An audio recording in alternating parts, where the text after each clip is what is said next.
Hello and welcome to Sentinel Skills. Today we're going to dive into something super important: security risk management. In our fast-paced world, it's crucial to understand and tackle risks effectively. Our goal today is to help you grasp the concept of a security risk matrix, how it fits into risk management, and how you can create one yourself. So, let's start. Fundamentals of risk management. First things first, let's lay down the basics of risk management. Risk is simply the chance of something bad happening that could impact our security. It could be an incident that harms our physical well-being, compromises our data, or disrupts our operations. To manage risk, we break it down into 4 steps: identifying, assessing, mitigating, and monitoring. Following these steps helps us stay on top of things and keep ourselves safe. Risk identification. Step 1. Let's find out what risks we're dealing with. We do this by taking a good look at our surroundings and daily routines. Are there any physical risks like slips, trips, or falls? What about technological risks like data breaches or cyber attacks?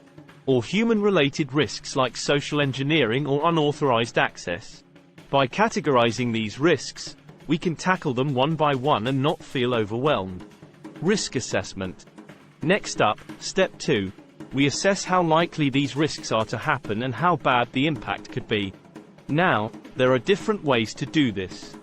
We can use our gut feeling and common sense, or rely on data and numbers if we have them. The goal is to get a sense of the chances and consequences of each risk. For example, we might consider the historical occurrence of similar incidents, the vulnerability of our systems, or the potential harm to people or assets. Risk mitigation. Step 3. It's time to develop mitigation strategies to reduce the likelihood or impact of risks. Mitigation is all about taking action to prevent or minimize the negative consequences. Depending on the risk, we might implement physical security measures like access control systems or surveillance cameras, establish cybersecurity protocols to protect our data, or create emergency response plans to ensure a swift and effective response to incidents. Risk monitoring. Finally, step 4. We need to continuously monitor and review our risk management efforts. Risks can evolve, new threats can emerge, and our circumstances may change. By staying vigilant and regularly assessing the effectiveness of our strategies, we can make necessary adjustments to keep up with the dynamic nature of risks. This ongoing monitoring ensures that we maintain a proactive approach to security. Introduction to Security Risk Matrix. Now, let's talk about the Security Risk Matrix. It's like a super handy tool that helps us prioritize risks based on the potential impact and how likely they are to happen. Imagine a grid with 2 sides. One for likelihood, how probable something is, and the other for impact, how serious the consequences would be. It's all about making smart decisions and using our resources where they matter most. Purpose of a security risk matrix. Why do we use a security risk matrix? Well, it helps us visualize risks in a way that makes decision-making easier. By plotting risks on a matrix, we can see which risks are high or low in likelihood and impact. This visual representation helps us prioritize and focus on the risks that require immediate attention and resources. It also allows us to communicate the risk landscape effectively to stakeholders and decision-makers. Key elements of a security risk matrix. Let's break down the key elements of a security risk matrix.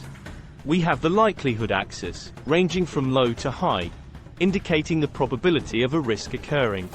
We also have the impact axis, ranging from low to high, representing the potential consequences if a risk materializes. By combining these axes, we get different risk levels: low, medium, and high. This way, we can understand the urgency and severity of each risk. Preparing a security risk matrix. Plotting risks on the matrix. Now, let's create our risk matrix. Imagine drawing a grid on a piece of paper or a spreadsheet. We'll put the likelihood on one side and impact on the other. Then, we place each risk in the right spot based on our assessment. This visual representation helps us identify risks that are high in likelihood and impact, enabling us to address them proactively. Determining risk levels and prioritization. Step 3 is all about determining risk levels and setting priorities. By combining the likelihood and impact scores we assign to each risk, we can determine if they're low, medium, or high risk. This helps us decide where to focus our efforts and resources. Risks that are high in both likelihood and impact require immediate attention, while those that are low in both can be addressed later. Developing mitigation strategies. The final step is creating our game plan to tackle these risks head-on. For each risk level, we develop customized mitigation strategies. These strategies aim to reduce the chances of risks happening or minimize their impact if they do.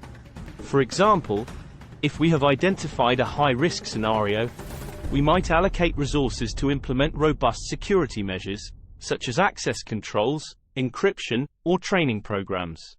On the other hand, for low-risk scenarios, we might focus on periodic reviews and updates to maintain the existing safeguards. Practical application of a security risk matrix. Real-life scenario: securing a corporate office.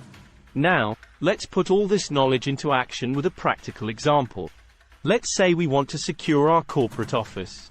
We identify potential risks like unauthorized access, data breaches, or even physical theft. We assess their likelihood and impact, plot them on our risk matrix, determine their levels, and prioritize accordingly. Then, we develop strategies like installing security systems, training employees, and implementing data encryption to address each risk level. Ongoing risk monitoring and review. Remember, risk management is an ongoing process. It's not a one-time thing. We need to continuously monitor and review our risk matrix.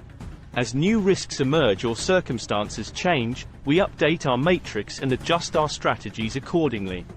This helps us stay ahead of potential threats and adapt to evolving security needs. Regular assessments, periodic audits, and feedback loops from stakeholders are all critical components of effective risk management. To wrap things up, the Security Risk Matrix is a powerful tool for managing risks effectively.